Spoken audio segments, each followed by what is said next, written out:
نادیدہ و ناآشکار دنیا، روح، اسپیس، آتما تک پہنچنے کے کئی راستے ہیں۔ ان میں ایک راستہ ہے سرنڈر۔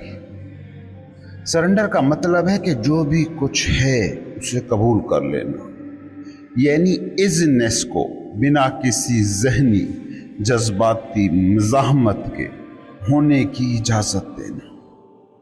اس کی وجہ انتہائی سادہ ہے۔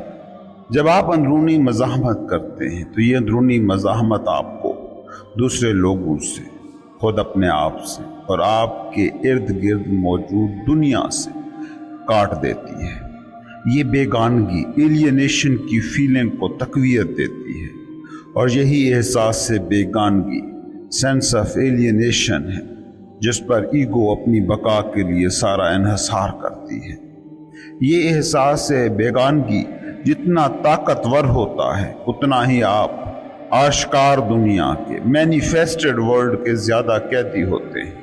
مادے کی قید زیادہ سخت ہوتی ہے۔ آشکار دنیا کے جو حیاتوں اور ڈھانچوں پر مبنی ہے، شکلوں پر مبنی ہے، جتنا آپ حیات کی فارم کی دنیا سے جڑے ہوں گے، چیزوں سے، سوچوں سے زیادہ نتی ہوں گے، اتنا ہی آپ کی آئیڈینٹی مضبوط اور ناقابل تبدیل ہوگی۔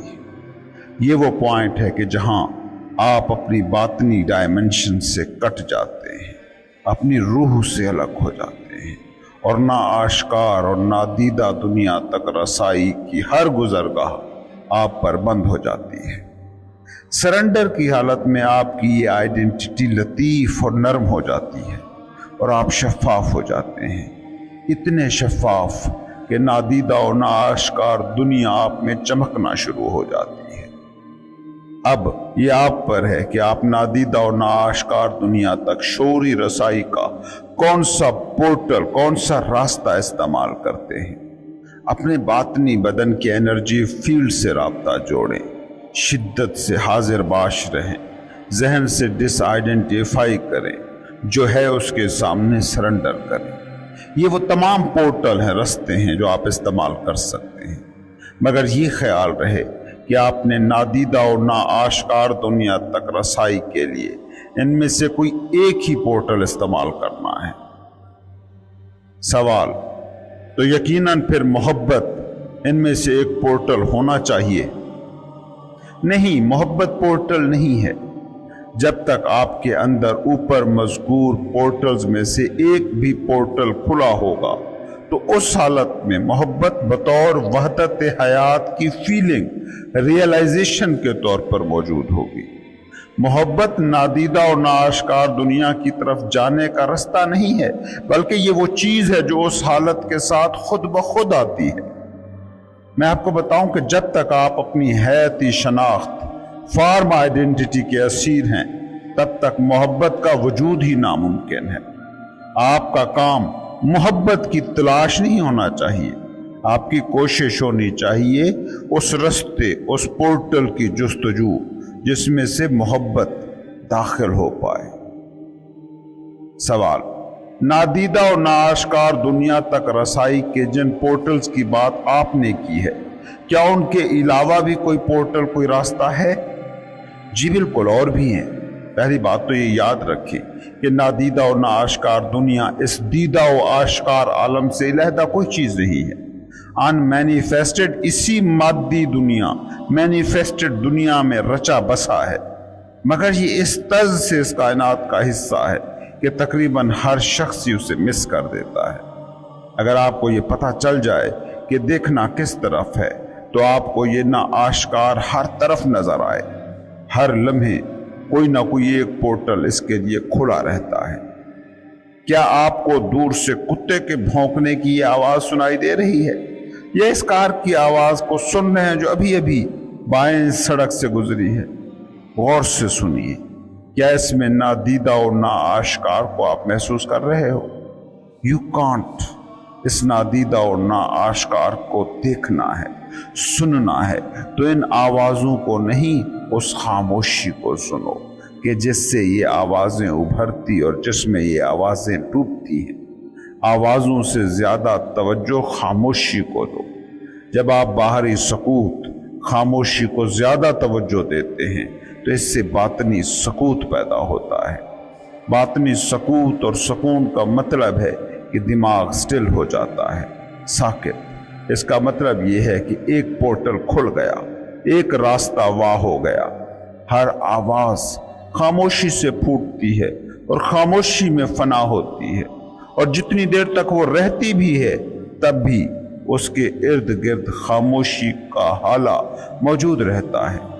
خاموشی ہے جس کی وجہ سے آواز میں یہ صلاحیت پیدا ہوتی ہے کہ وہ سنی جا سکے۔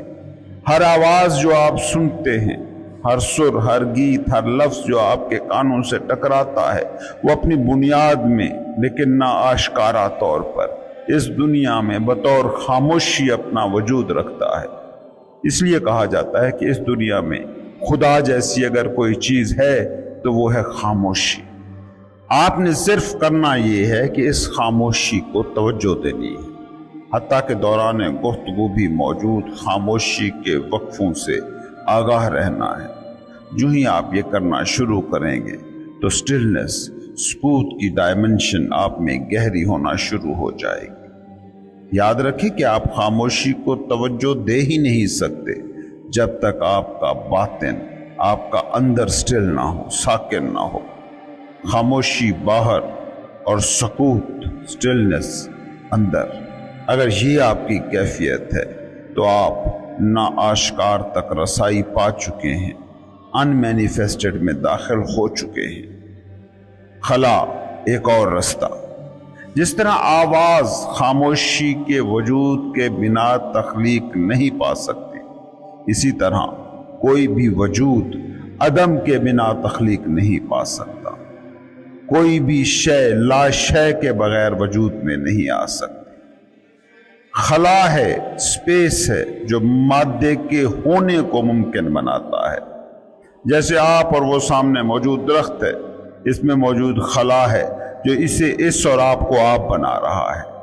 ہر مادی جسم ہو یا چیز، وہ نتھنگ سے، عدم سے وجود پذیر ہوا ہے، نتھنگ میں گھرا ہے اور آخر میں اسی نتھنگ کی طرف پلٹ جائے گا۔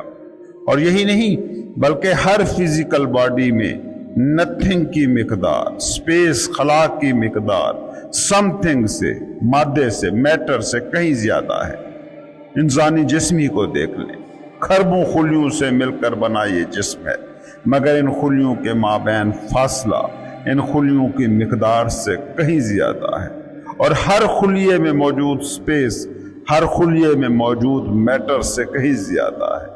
یہ اس فلکیاتی ڈھانچے کو دیکھ لیں، کتنی جگہ ہے جس میں آپ کو ستارے نظر آ رہے ہیں، اور کتنی جگہ ہے جو خلا ہے، وہ خلا جن کے ہونے سے ستاروں کا ہونا ممکن ہے۔ آج ماہرین طب، فزسسٹ ہمیں بتا رہے ہیں کہ مادے کا ٹھوس پن، اس کا سالڈ ہونا سراب ہے، حتیٰ کہ بظاہر ٹھوس اجسام بشمول آپ کا یہ بدن تقریباً 100% خالی خلا ہے۔ ایٹموں کی جسامت ان کے درمیانی فاصلوں کے مقابلے میں کچھ بھی نہیں ہے، اور جو بچ رہتا ہے وہ ٹھوس مادے سے زیادہ محض ایک وائبریشنل فریکوینسی ہے، جیسے میوزک کا کوئی نوٹ۔ میں آپ کو بتاؤں، بدھسٹس آج سے 2500 سال قبل یہ جانتے تھے کہ form is emptiness, emptiness is form. جیسا کہ بدھسٹوں کی سب سے قدیم کتاب ہارٹ سوترا میں درج ہے، ہر شے کا جوہر ایمپٹینس ہے۔ ان مینیفیسٹڈ نہ صرف یہ کہ دنیا میں موجود ہے بطور خاموشی، بلکہ یہ بطور خلا تمام مادی کائنات کے باطن میں ہی نہیں، ظاہر میں بھی موجود ہے، بس یہ ہماری نظر میں نہیں آتا۔ ٹھیک ویسے جیسے لفظوں اور فکروں کے درمیان موجود خاموشی ہماری پکڑ میں نہیں آتی۔ ہر شخص خلا میں موجود اشیاء کے تنکوں کو ہی دیکھ رہا ہے، مگر کون ہے جو خود خلا پر توجہ دے؟ سوال: آپ کی باتوں سے مجھے لگ رہا ہے کہ ایمپٹینس یا نتھنگ صرف نتھنگ نہیں ہے، بلکہ اس میں کچھ پر اسرار کوالٹی بھی ہے۔ What is this nothing? آپ اس نیچر کا سوال نہیں پوچھ سکتے۔ اصل میں آپ کا دماغ اس نتھنگ کو سم تھنگ بنانے کی کوشش کر رہا ہے۔ جس لمحے آپ نتھنگ کو سم تھنگ بناتے ہیں اسی لمحے آپ اس نتھنگ کو مس کر دیتے ہیں۔ نتھنگ یا خلا نا آشکار دنیا کا ظاہر ہے، بالکل ویسے ہی جیسے حواس کی زد میں آنے والی ظاہری دنیا۔ اس حقیقت کے بارے میں زیادہ سے زیادہ یہی کہا جا سکتا ہے، اگرچہ یہ بھی پیراڈاکس ہے، مطلب اس میں بھی تضادات موجود ہے۔ حقیقت یہ ہے کہ یہ چیز آبجیکٹ آف نالج نہیں بن سکتی، کوئی ایسی چیز جو علم کی سرحد میں داخل ہو سکے۔ آپ نتھنگ پر پی ایچ ڈی نہیں کر سکتے۔ یہ جو سائنسدان خلا پر تحقیق کر رہے ہیں، جب یہ خلا پر اپنی تحقیق کرتے ہیں تو یہ خلا سے نتھنگ کو سم تھنگ سمجھ کر ریسرچ کرتے ہیں، اور اسی وجہ سے اس تحقیق کا سارا جوہر مس ہو جاتا ہے۔ اور کوئی حیرت کی بات نہیں کہ خلا پر جو تازہ ترین تھیوری آئی ہے وہ یہ کہتی ہے کہ خلا مکمل خالی نہیں ہے بلکہ کسی قسم کے مواد سے بھرا ہے۔ تھیوریز کی نیچر یہی ہوتی ہے کہ جب ایک بار تھیوری سامنے آ جائے تو اسے منطقی اور ٹھوس حقیقت ثابت کرنے کے لیے دلیلیں بھی مل جاتی ہیں۔ کم سے کم اس وقت تک تو ایسی تھیوری سچ ہی رہتی ہے جب تک کہ کوئی نئی تھیوری سامنے نہ آ جائے۔ یاد رکھیں کہ نتھنگ آپ کے لیے ان مینیفیسٹڈ میں داخلے کا رستہ بن سکتا ہے اگر آپ اسے سمجھنے اور ذہن کی پکڑ میں لانے کی کوشش نہ کریں تو۔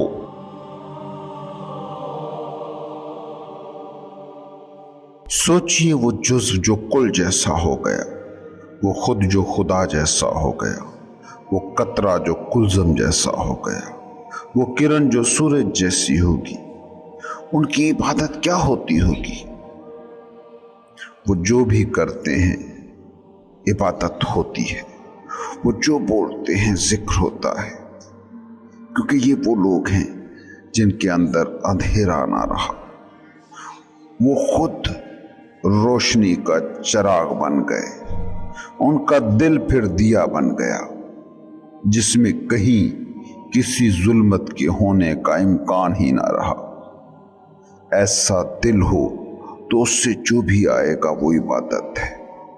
سوچئے روشنی سے اندھیرا کیسے نکلے، محبت سے نفرت کیسے آئے، حلم سے غصہ کیسے نکلے۔ عیسیٰ علیہ السلام اپنے پیروکاروں کو کہا کرتے تھے، تم کیا اپنے اندر ڈالتے ہو اس سے جنت نہیں ملے گی، کیا تمہارے اندر سے نکلتا ہے اس سے تمہیں آسمانی بادشاہت ملے گی۔ تم اپنے اندر کیا ڈالتے ہو اس سے کچھ طے نہیں ہوتا، کیا تمہارے اندر سے باہر آتا ہے وہ خبر دیتا ہے کہ تم کون ہو۔ جو خود خدا جیسا ہو جائے وہ پھر ذکر نہیں کرتا، عبادت نہیں کرتا، ذکر کی کوئی ضرورت نہ رہی، عبادت کی کوئی ضرورت نہ رہی، ان کا ہونا ذکر ہو گیا، ان کا وجود عبادت ہو گیا، کیونکہ ایسا شخص جو بھی کرے گا وہ ذکر ہوگا۔ صوفی کبیر سے کسی نے ایک دن پوچھا، کبیر بڑے صوفی سنت بنے پھرتے ہو، کبھی تمہیں ذکر کرتے ہم نے دیکھا نہیں، محو عبادت تمہیں کبھی ہم نے پایا نہیں، کب کرتے ہو تم عبادت؟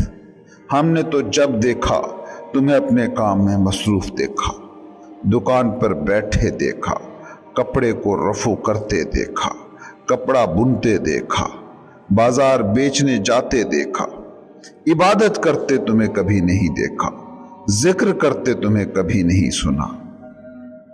کبیر نے جواب میں کہا، جو میں کرتا ہوں، جو بھی میں کرتا ہوں وہ سب عبادت ہے، جو بھی میں بولتا ہوں وہی میرا ذکر ہے، میرا ہونا ہی عبادت ہے، میرا ہونا ہی میڈیٹیشن ہے۔ تم لوگوں کو جب عبادت کرنے، ذکر کرنے، مراقبہ کرنے کا دل کرتا ہے تو پتہ ہے تم کیا کرتے ہو؟ تم اپنے مائنڈ کی، اپنی انا کی بسائی ہوئی دنیا کا ایک چھوٹا سا کونا، اپنے پورے دن کا ایک چھوٹا سا حصہ عبادت کو، ذکر کو، میڈیٹیشن کو دے دیتے ہو۔ تمہاری دنیا ہے، اس کے چلنے کا ایک ڈھنگ ہے، दुकान पर जाते हो और दफ्तर में जाते हो, रेढ़ी करते हो, ठेला लगाते हो, सियासत करते हो। ये दुनिया का तरीका है, करना ही पड़ेगा। अपने इसी शेड्यूल में तुम एक और चीज भी ऐड कर देते हो, तुम्हारी इबादतें। 5 वक्त 5 मिनट के लिए मस्जिद को भी दे आते हो, हफ्ते का 1 दिन और उसका 1 घंटा चर्च को भी दे आते हो, मंदिर का 5 मिनट का चक्कर भी लगा आते हो। मतलब अपने इस मामूल में तुम थोड़ा सा वक्त खुदा को भी दे आते हो। तुम्हारी सोच तो ये होती है कि अच्छा, सुबह दुकान खोलने से पहले 2 रकात सुबह के फर्ज पढ़ाते हैं।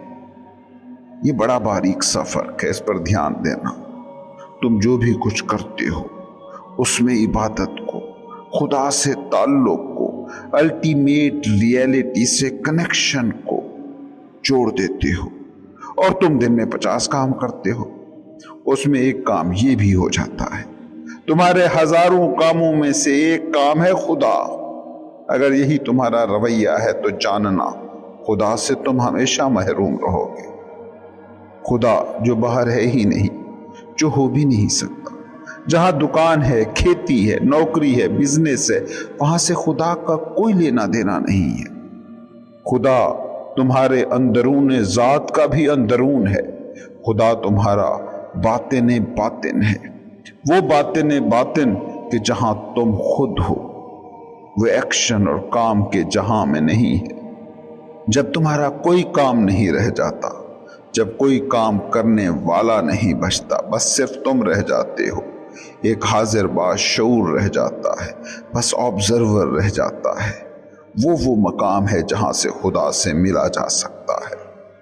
खुदा तुम्हारे एक पल को, दिन के एक हिस्से को, तुम्हारे किसी एक एक्शन को नहीं घेरता। वो जब घेरता है तो सारे के सारे तुमको घेरता है। मतलब तुम पूरे उसमें घिरोगे तो ही उससे कोई ताल्लुक तुम्हारा बन पाएगा। जैसे ही तुम कहते हो कि थोड़ा सा वक्त अपनी मसरूफियतों में हम तुम्हें भी देंगे, तो फिर खुदा से तुम महरूम हो गए, फिर तुम भटक गए। जिस दिन तुम पूरा ही खुद को उसे दे दोगे, उसी दिन वो तुम पर खुल जाएगा। अब इसका ये मतलब नहीं कि तुम कोई काम ना कर पाओगे। तुम अपनी दुनिया के काम, यकीन मानो, और भी बेहतर तरीके से कर पाओगे। लेकिन अब तुम्हारे हर काम में खुदा होगा, उसका जिक्र होगा, उसकी धुन होगी। तब वो तुम्हारे अंदर होगा, बिल्कुल वैसे ही जैसे तुम्हारी सांसें चल रही हैं। जब तुम बाजार जाते हो तो क्या सांस लेना बंद कर देते हो? नौकरी पर जाते हुए क्या तुम सांस को छुट्टी दे देते हो? सियासत करते हुए क्या सांस नहीं लेते? सांस तुम्हारे एक्शन की दुनिया का हिस्सा नहीं है। तुम्हारे सारे एक्शन होते रहते हैं, सांस चलती रहती है। खुदा भी एक्शन की दुनिया का हिस्सा नहीं है। तुम जो भी करते हो वो तुम्हारे अंदर मौजूद है। बस मामला इतना है कि तुम उसे शऊरी तौर पर जीते हो या वो लाशऊरी तौर पर तुमसे जुड़ा रहता है। जब खुदा ऐसे शऊरी तौर पर तुम्हारा हिस्सा होगा तो तुम सब करते रहोगे, तो भी उसकी एग्जिस्टेंस तुम में नदी की तरह बहती रहेगी। तुम्हारे एक्शन दुनिया से जुड़े हैं और खुदा दुनिया का हिस्सा नहीं है। खुदा तुम्हारे किसी एक्शन से जुड़ा नहीं है। तुम्हारा होना, तुम्हारी बीइंग जब हर एक्शन से आजाद हालत में देख ली जाती है तो उस वक्त खुद और खुदा दो नहीं रहते, एक हो जाते हैं। सूफी इसी हालत को कहते हैं हालत हजूरी। सोचिए वो जुज जो कुल जैसा हो गया, वो खुद जो खुदा जैसा हो गया, वो कतरा जो कुलज़म जैसा हो गया, वो किरण जो सूरज जैसी होगी। उनकी इबादत क्या होती होगी? वो जो भी करते हैं इबादत होती है, वो जो बोलते हैं जिक्र होता है, क्योंकि ये वो लोग हैं जिनके अंदर अंधेरा ना रहा। वो खुद रोशनी का चिराग बन गए, उनका दिल फिर दिया बन गया जिसमें कहीं किसी जुल्मत के होने का इम्कान ही ना रहा। ऐसा दिल हो तो उससे जो भी आएगा वो इबादत है। सोचिए, रोशनी से अंधेरा कैसे निकले, मोहब्बत से नफरत कैसे आए, हिल्म से गुस्सा कैसे निकले।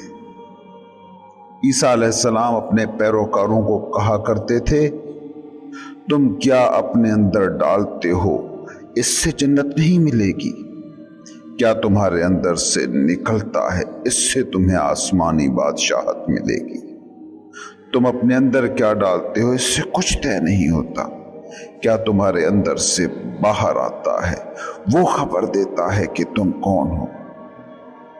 जो खुद खुदा जैसा हो जाए वो फिर जिक्र नहीं करता, इबादत नहीं करता। जिक्र की कोई जरूरत ना रही, इबादत की कोई जरूरत ना रही। उनका होना जिक्र हो गया, उनका वजूद इबादत हो गया, क्योंकि ऐसा शख्स जो भी करेगा वो जिक्र होगा। सूफी कबीर से किसी ने एक दिन पूछा, कबीर बड़े सूफी संत बने फिरते हो, कभी तुम्हें जिक्र करते हमने देखा नहीं, महवे इबादत तुम्हें कभी हमने पाया नहीं, कब करते हो तुम इबादत?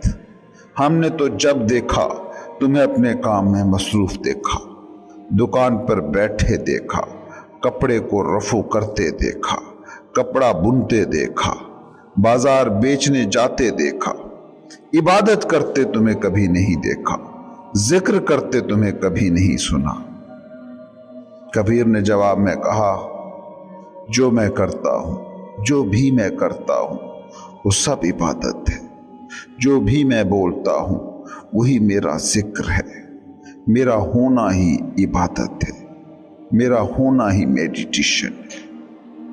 तुम लोगों को जब इबादत करने, जिक्र करने, मराकबा करने का दिल करता है तो पता है तुम क्या करते हो?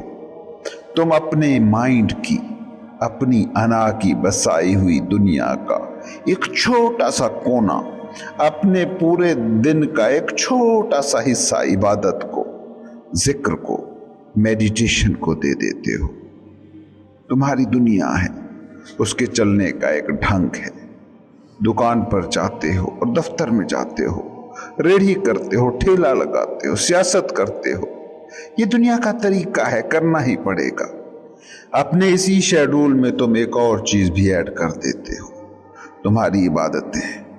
5 वक्त 5 मिनट के लिए मस्जिद को भी दे आते हो, हफ्ते का एक दिन और उसका 1 घंटा चर्च को भी दे आते हो, मंदिर का 5 मिनट का चक्कर भी लगा आते हो। मतलब अपने इस मामूल में तुम थोड़ा सा वक्त खुदा को भी दे आते हो।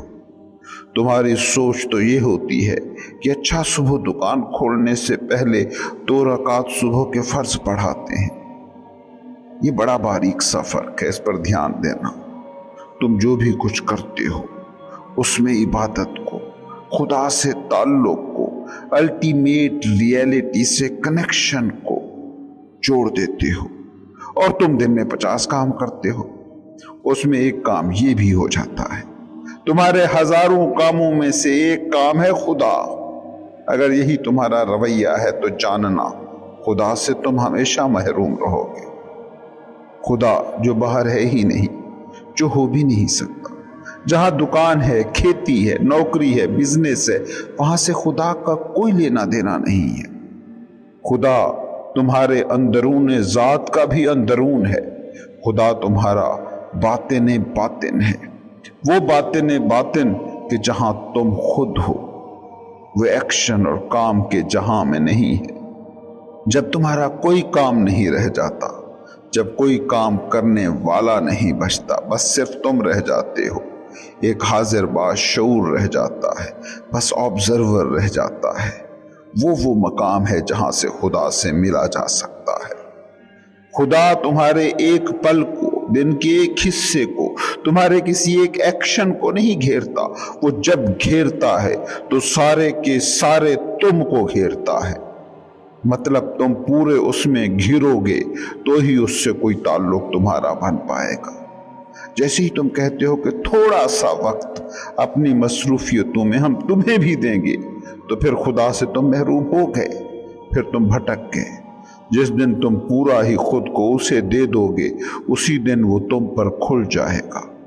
अब इसका ये मतलब नहीं कि तुम कोई काम ना कर पाओगे, तुम अपनी दुनिया के काम यकीन मानो और भी बेहतर तरीके से कर पाओगे, लेकिन अब तुम्हारे हर काम में खुदा होगा, उसका जिक्र होगा, उसकी धुन होगी, तब वो तुम्हारे अंदर होगा।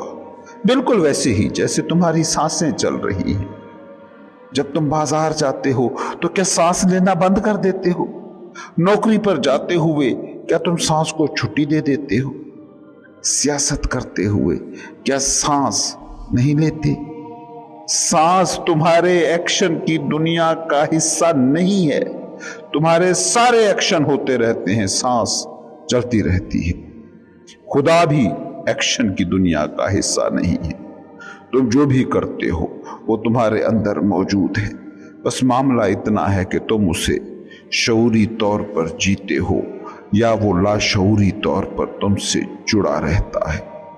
जब खुदा ऐसे शऊरी तौर पर तुम्हारा हिस्सा होगा तो तुम सब करते रहोगे, तो भी उसकी एग्जिस्टेंस तुम में नदी की तरह बहती रहेगी।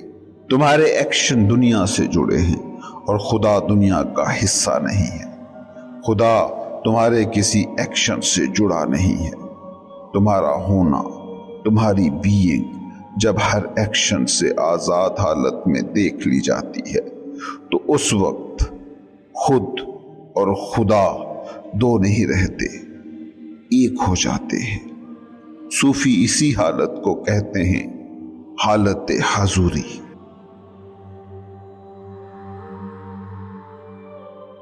एक अजीब सालमिया है तुम्हारी जिंदगी। तुम जिंदगी को खोज रहे हो और जिंदगी तुम्हें खोज रही है, और इसी खोज में तुम खुद इसी जिंदगी को गंवा रहे हो जिसकी तुम्हें तलाश है। सोचिए जरा, जिंदगी को खोजने की जरूरत ही क्यों है? जिंदगी तो मिली ही हुई है, तुम खोज क्या रहे हो? तुम जिंदगी के बीचों बीच खड़े हो, जिंदगी ही सब तरफ से बरस रही है। रुएं रुएं में, सांस सांस में तुम्हारे पास जिंदगी ही जिंदगी है। ये चहार जानिब रक्स, ये कायनात का धड़कता सीना, यही तो जिंदगी है। ढूंढते कहाँ हो? याद रखो, जिंदगी की तलाश में जहां भी जाओगे गलत जाओगे। जाना गलत है, होना दुरुस्त है। इसी जाने में ही तो तुम लम्हे मौजूद को खो देते हो। तुम कहते हो कल कल सुख पाएंगे, कल मंजिल मिलेगी, कल मकसद पूरा होगा, कल जिंदगी को जीने का मजा आएगा।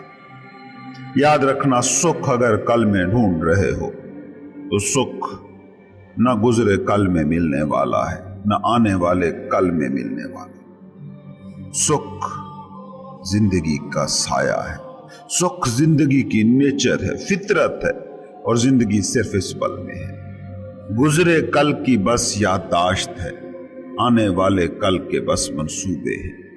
जिंदगी इसी पल में है।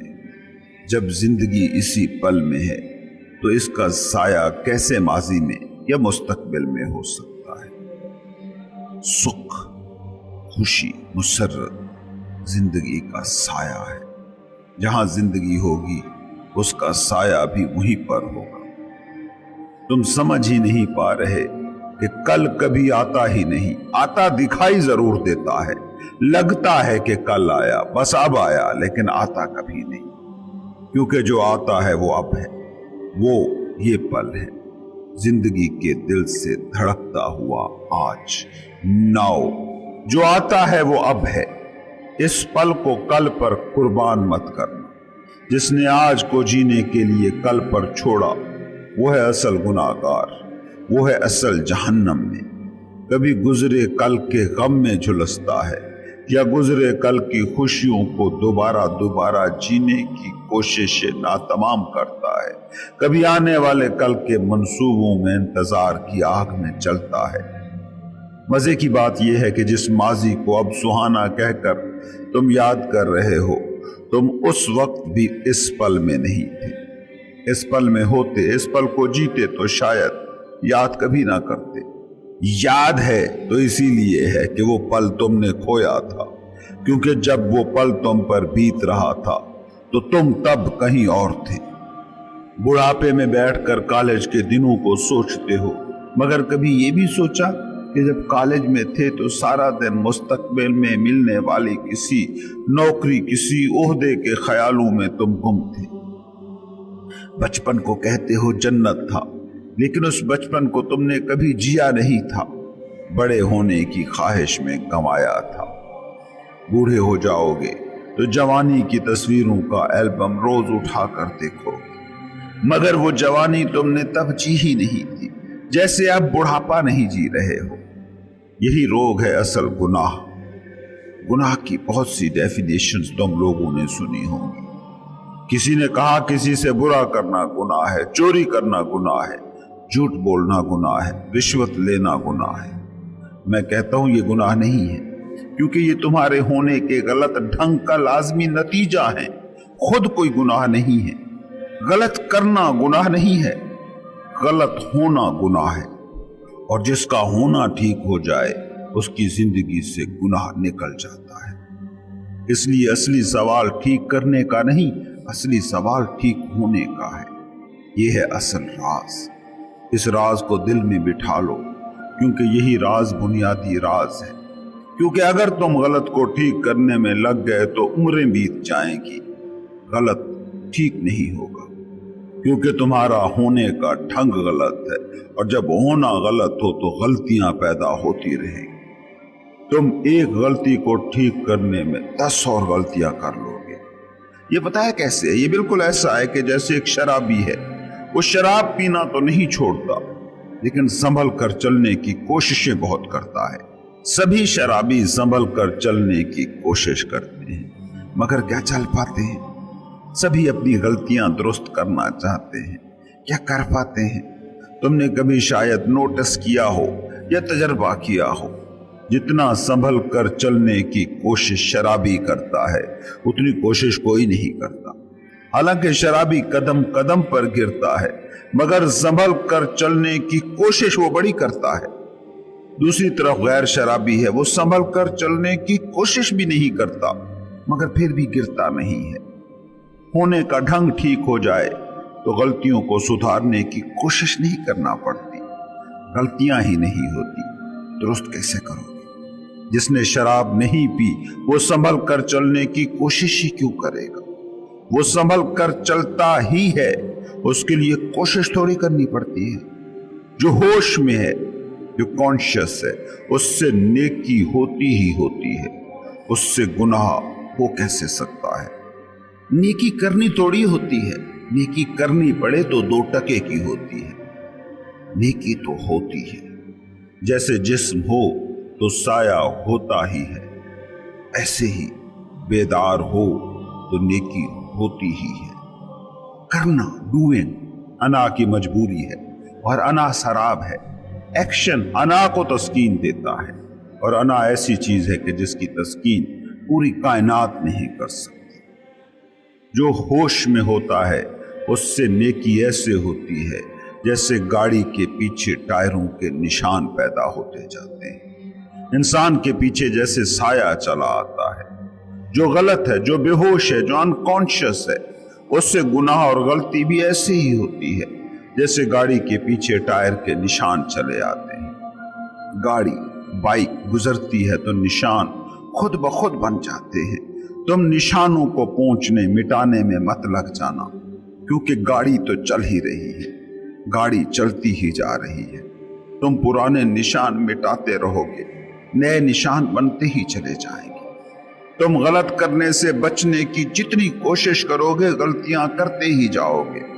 तुम साये से लड़ने में न लग जाना, क्योंकि जब तक तुम्हारी अना नहीं खो जाती, साया कैसे खोएगा? साया तब फना होगा जब तुम फना होगे। पुराने जमाने में एक कहानी मशहूर है कि जो इंसान अपनी रूह बेदार कर ले उसका साया नहीं बनता। ये जो सुनते हो कि हजूर का साया नहीं था, इसका यही मतलब है। ज्ञानी का साया नहीं होता। इसका यह मतलब नहीं कि वो धूप में चलते हैं तो उनका साया नहीं बनता। इसका मतलब यह है कि ज्ञान को पा जाने वाले शख्स का कोई एक्शन नहीं रह जाता, उसका सिर्फ लम्हे मौजूद रह जाता है।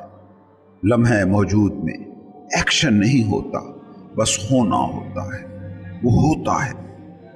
तुम इस बात को समझो कि गुनाह और कुछ नहीं, जहां तुम हो वहां नहीं हो, यह है गुनाह। कहीं और हो, सदा कहीं और।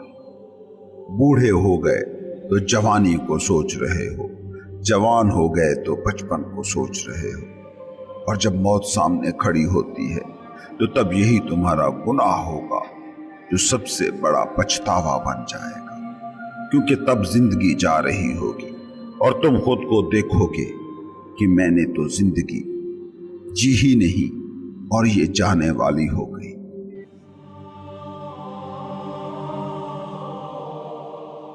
अना दिमाग की तख्लीक है और दिमाग हवास के मुहैया करदा डेटे से मिलकर बना है।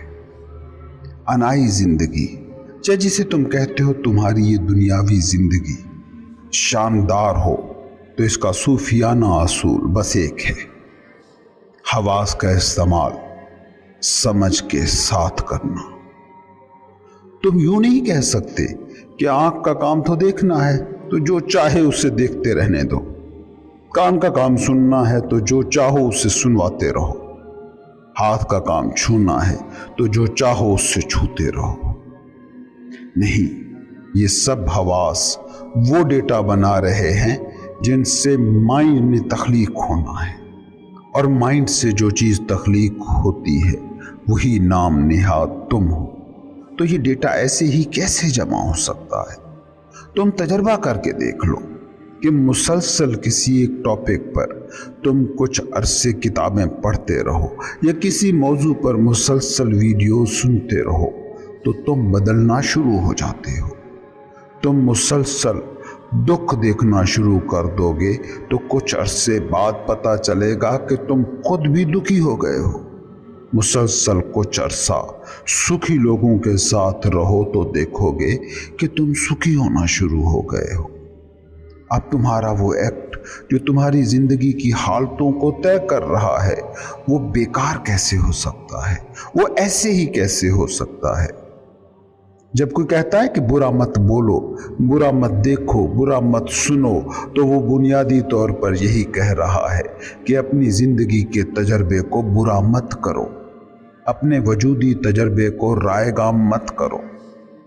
तुमने अगर रूहानी राज को अक्ली जहानत से समझना है तो उसके लिए फिर यही एक तरीका है कि हवास के इस्तेमाल के हवाले से अलर्ट हो जाओ।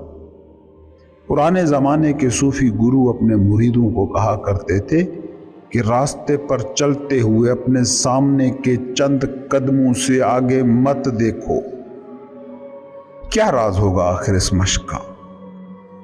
क्यों गुरु इस मश्क पर जोर देते थे? क्योंकि वो अना नाम के इस खेल की बुनियाद को समझते थे।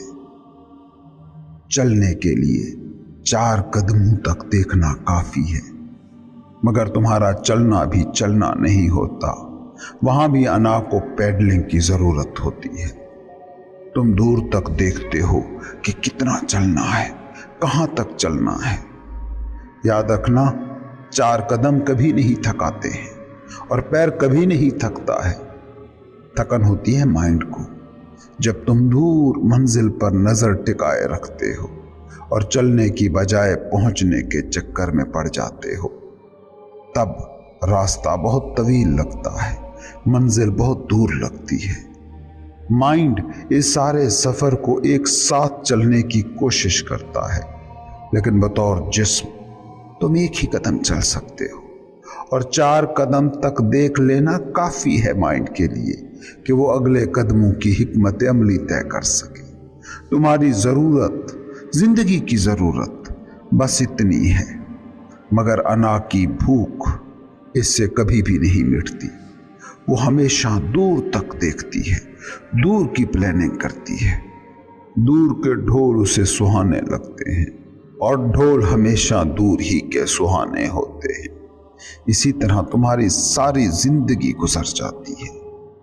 अब खुद से पूछो जरा, क्या जिंदगी को इस तरह गुजारना चाहिए? एक बात याद रखना, तुम्हारे इख्तियार में, तुम्हारे बस में बस ये एक कदम है। یہ قدم کے جو اصلاً منزل سے جڑا ہوا ہے، یہ منزل سے الگ کوئی چیز نہیں ہے۔ اگر تمہارے اس قدم کی کوالٹی اچھی ہے تو شاندار منزل تمہیں یقیناً مل کر رہے گی۔ حواس کی بھوک سے بچنا بنیادی شرط ہے۔ اس سے مائنڈ کے پاس ایکسٹرا ڈیٹا نہیں جائے گا اور مائنڈ کی بنی ہوئی انا کے پاس ایکسٹرا خواہشیں نہیں ہوں گی۔ تمہاری زندگی کا تجربہ اس سے شاندار ہو جائے گا، کیونکہ تم اس پل میں ہونا سیکھ جاؤ گے، حاضر باشی سیکھ جاؤ گے، الرٹ پریزنس سیکھ جاؤ گے۔ یہ قدم جو تم اب اٹھا رہے ہو، یہ واحد زندہ قدم ہے۔ تمہارے حواس کی زد میں چاہے 10 میل بھی ہوں، مگر تم زندہ پل میں صرف ایک ہی قدم اٹھا سکتے ہو، یہ قدم۔ جب تم اس ایک قدم پر پوری توجہ کو لے آتے ہو تو زندگی اور تم ایک جگہ ہو جاتے ہو۔ بھٹکنا اور تھکنا پھر تھم جاتا ہے۔ کبھی سوچتے ہو کہ آفس جاتے ہو، روزانہ واک پر جاتے ہو، سامنے گلی کی دیوار پر موجود اشتہار کو تم ہر بار کیوں پڑھ لیتے ہو؟ 1000 بار پڑھ چکے ہو کریم کا یہ اشتہار، پھر بھی تم آج اس کو پڑھنے پر مجبور کیوں ہو؟ یہ بظاہر ایک لا حاصل سی سرگرمی لگتا ہے، مگر تمہاری زندگی پر اس کا اثر کیا ہوتا ہے تم سوچ بھی نہیں سکتے۔ رنگ گورا کرنے والی یہ کریم جنرل سٹور پر شاپنگ کے دوران کیسے تمہارے کارٹ کا حصہ بن جاتی ہے تمہیں پتہ ہی نہیں لگتا۔ اگر تم صوفی طریقے سے چلنا اور حواس کو احتیاط سے استعمال کرنا شروع کر دو تو سوچو تمہاری زندگی پر اس کا اثر کیا پڑے گا، اور تمہارے شہر کی دیواریں کتنی صاف ہو جائیں گی، اور تمہارا گھر کتنے کاٹ کباڑ سے بچ جائے گا، اور تمہاری دوڑ میں کیسی گریس آ جائے گی۔